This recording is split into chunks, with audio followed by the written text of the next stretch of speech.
Good morning to all my YouTube friends. Today is hog cutting up time.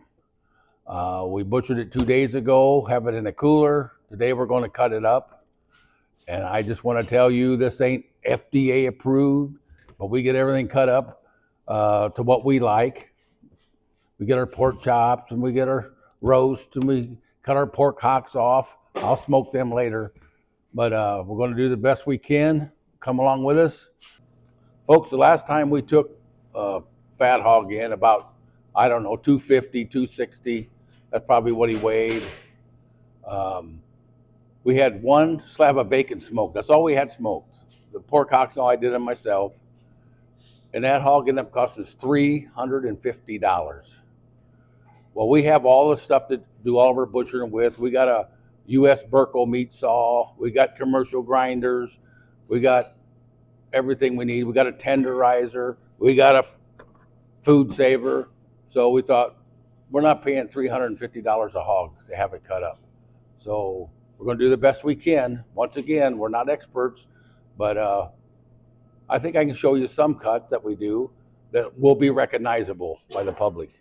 And I hope and pray that professional butchers don't come on and say, we're doing all this wrong, because you know what? I'm going to admit it up front. We're no experts. We're farmers. We're YouTube people. We're just like common as dirt. And that's the way we do things, and we'll get her cut up. And we want you to come along with us and watch us step by step. And maybe someday you want to butcher your own pig if you're a homesteader. So this at least give you an idea how to get it cut up. And we'll link all of our products that we use in the description below. So thank you very much. We got Owen back here, my little buddy. He's sharpening all the knives. We got a whole pile of knives here he's been working on. So that's good, Owen. Give us a break. We'll show what we're using here. So we got Owen. He's been back there sharpening our knives. We got a U.S. Berkel saw. I bought this from a store over 50 years ago. Had to put a different motor in it, but it still works like $1,000,000. Cuts really, really well. I've sharpened the blade myself. So I learned how to do this from a guy that sharpens these kind of saw blades. Folks, I like to tell you a little story like I do occasionally. True story. When I was young, when I bought this saw, and I had to pay for it somehow. I went and borrowed the money from a bank. I was young, like 17, and they loaned me the money. So I thought, I'll butcher beef and hogs and I'll pay for it. And me and my little brother used to butcher up to my folks, and all this stuff was down in their basement.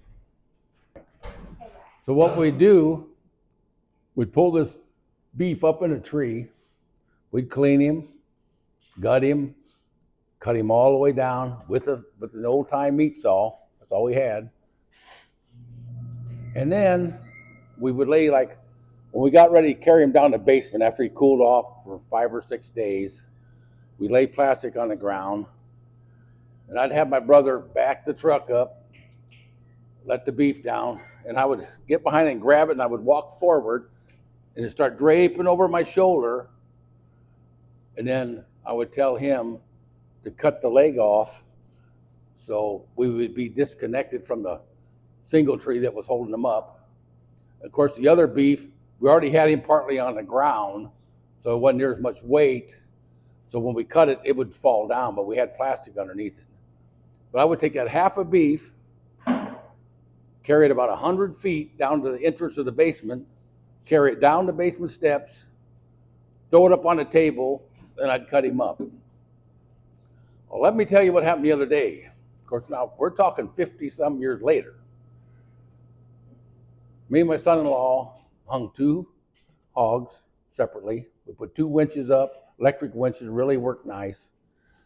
But to get them down, I says, oh, it's okay. I'll just walk forward, put him over my back, and we changed the single tree down so it couldn't drop the other hog down. We changed it to a tractor.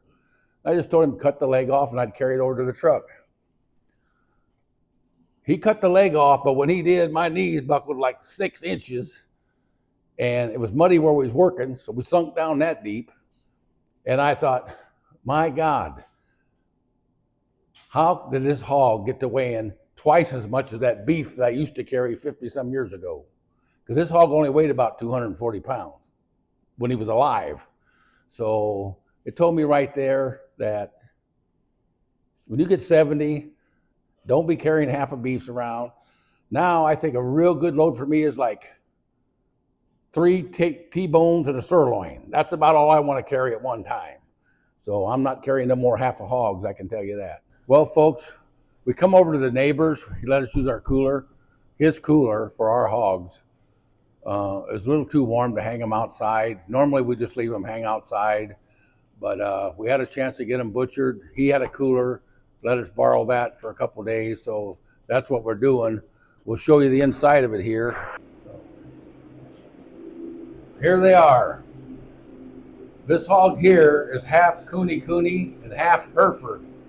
You see it's got a lot of fat on it. We heard a lot about them, so we're trying it. This one down here is pure Hereford and Duroc, and it doesn't have near the fat on it that this one does. So we're going to see how they cut up. We're also going to see how tender the meat is. They claim this Kune Kune meat is tender and it's even got fat through the pork chops called marbling. It's got marbling through them. So we're going to see. We'll see how it works out. Right now we're going to cut these hocks off of here. And then I'm going to cut him across here, because up here will be your roasts and pork steaks. You can get some pork steaks, a roast. So that's what we're going to do right now. Start her up there, Adam.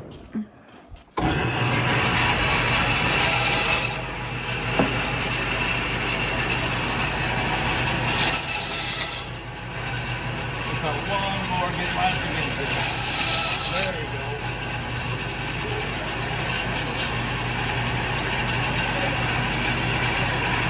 go. Where we want to cut it right now. Then we get pork steaks, we get roast. This part here would be a picnic shoulder if you wanted to keep it for a roast. So, and from here up would be your regular roast. This would be your Boston butt. Is this front leg, back leg? This is the front leg right here. I'll cut it right behind that front leg. Got it? Right behind the back front leg.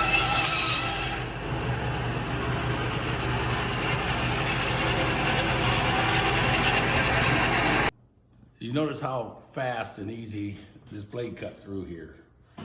I just sharpened that with a 3-cornered fine tooth file, and it works really, really well.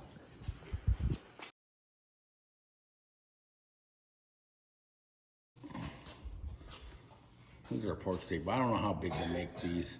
So we want some ribs. Let me see where I got it here. I can't see. I'll just kind of follow it this way. Turn that on, will you? What I was debating about is everybody don't like their pork chops with the too long a bone on it. And I was just debating how short to cut them so it would fit in the frying pan decent. And the rest could go into ribs.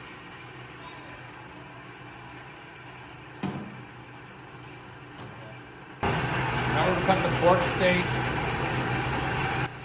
As I'm cutting these up, if you cut between the ribs, some people don't like pork chops not quite that thick.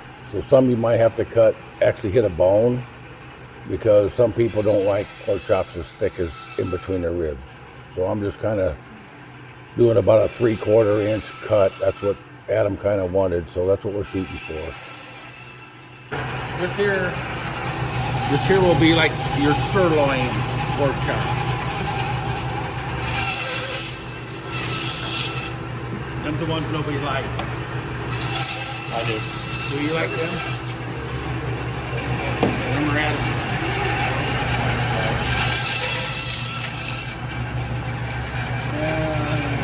This is deboned. Undersold sirloin. Might get another one out of there, I don't know. Yeah, we scrape all of our meat because of the bone shavings. You wipe all that off, and that way you don't ever get no gritty stuff in your meat. Because the last thing you would want to do is wash your meat. That makes it not last as long in the freezer. You want it drier.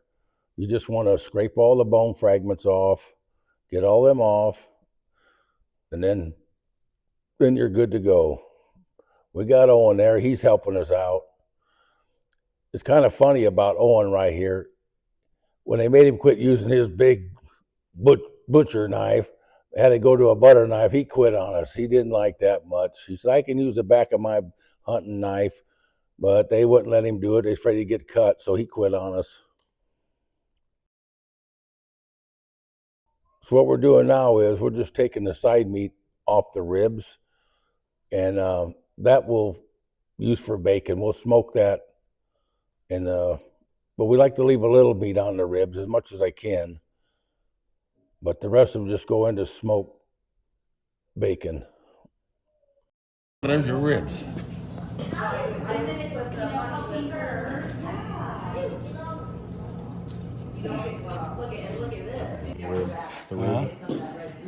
See, there's your ribs.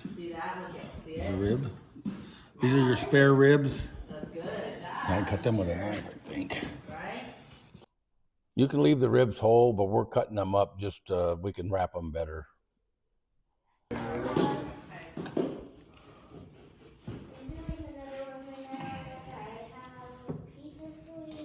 Now there's your bacon. There's your slab of bacon right there. Nothing we can do with that right now.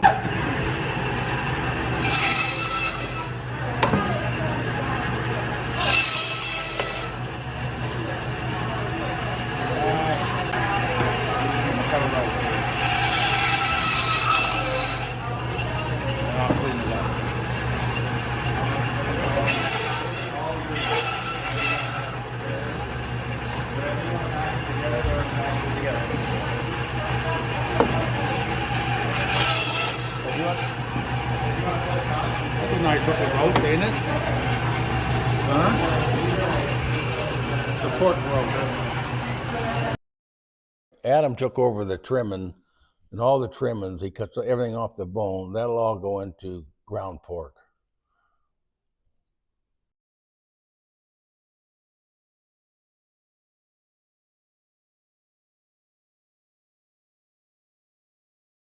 We like to have a little more fat in our sausage. If it ain't enough fat in it, it just don't have the flavor. It crumbles, and it don't stick together very good. So we like to put a little extra fat in ours. We like to grind it about 70-30. We like a little extra fat in our pork. This is a Lem grinder. In fact, all of our meat stuff now is all from Lem, and they got real high quality meat processing equipment. It really works nice. I wouldn't buy any other kind.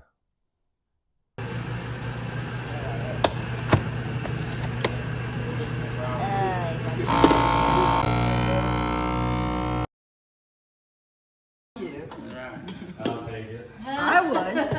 He won't be there to defend himself anyway. That's right. What do you think of our operation?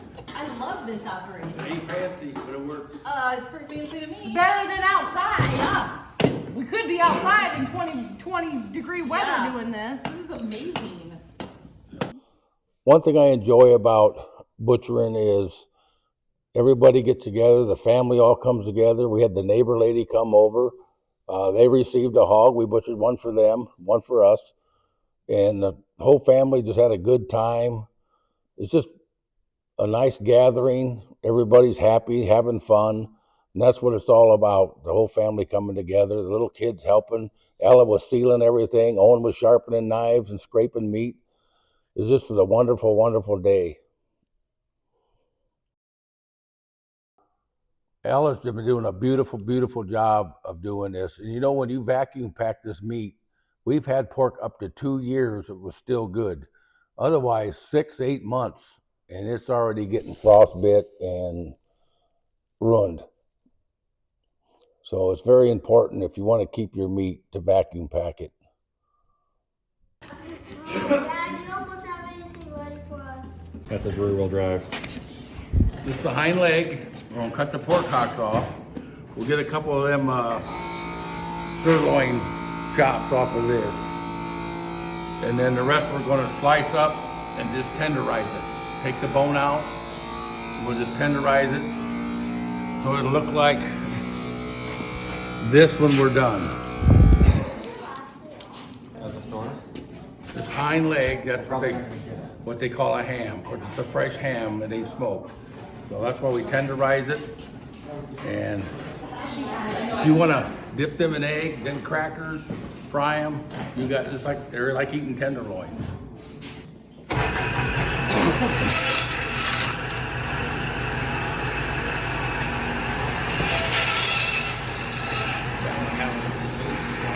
One more drop.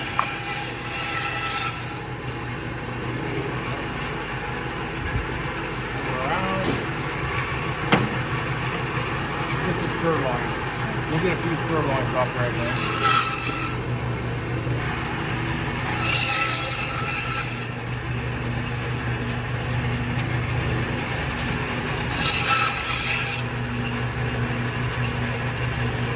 Now we're starting to get into ham because we only got one bone. So this would be a tenderized. And these are your sirloins. You see the bone? The difference in the bone.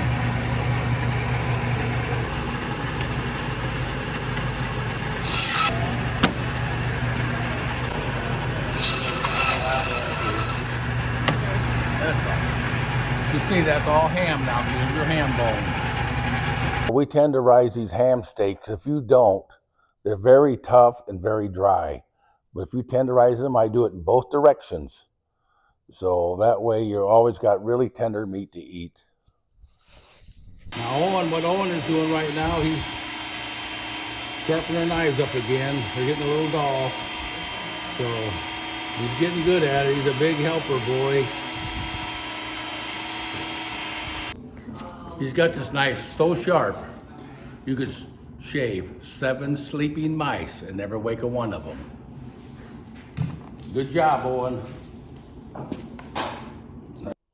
Folks, that piece of meat there is half Kune Kune, and if you notice, it's got marbling all through the ham. I've never seen ham like that in my life. Ham was always dry, no fat in it. But it's remarkable. But if you want to have less fat on Kune Kunes, feed them more oats, very little corn or no corn. But they got more corn, so there's going to be more fat on them.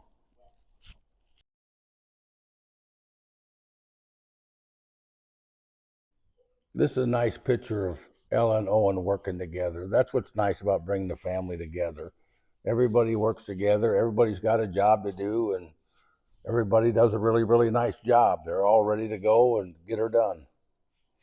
So it's very important that you bring the family together to work together. Owen's starting to learn to write good, so he wanted to write on the packages. So we're letting him go to work and get that part done for us. Good job. Owen and Ella, they kind of just disappeared. Then Ella comes out here walking, done duct taped 2 empty coffee cans to her boots, walking around like his Frankenstein. And then Owen, here he comes with a crutch with a wooden cardboard box taped on his leg, limping, look like a dang pirate. You never know what they're going to do next. But see, that's what's good about all this getting together. We still have fun as we get our work done. You can just like peel it out. Me and Ella are making the biggest piece. Okay.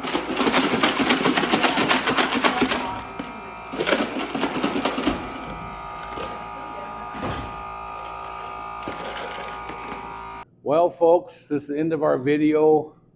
We're cleaning up all the mess. So we did 2 hogs. We got 5 coolers full of meat. Ella and Owen was such a good helper today. These kids are just like worth $1 million, let alone they're my special helping little buddies. I love them with all my heart. And I want to thank you for coming along with us. And we pray that God blesses you in every way and brings you closer to Him every day. So have a nice day.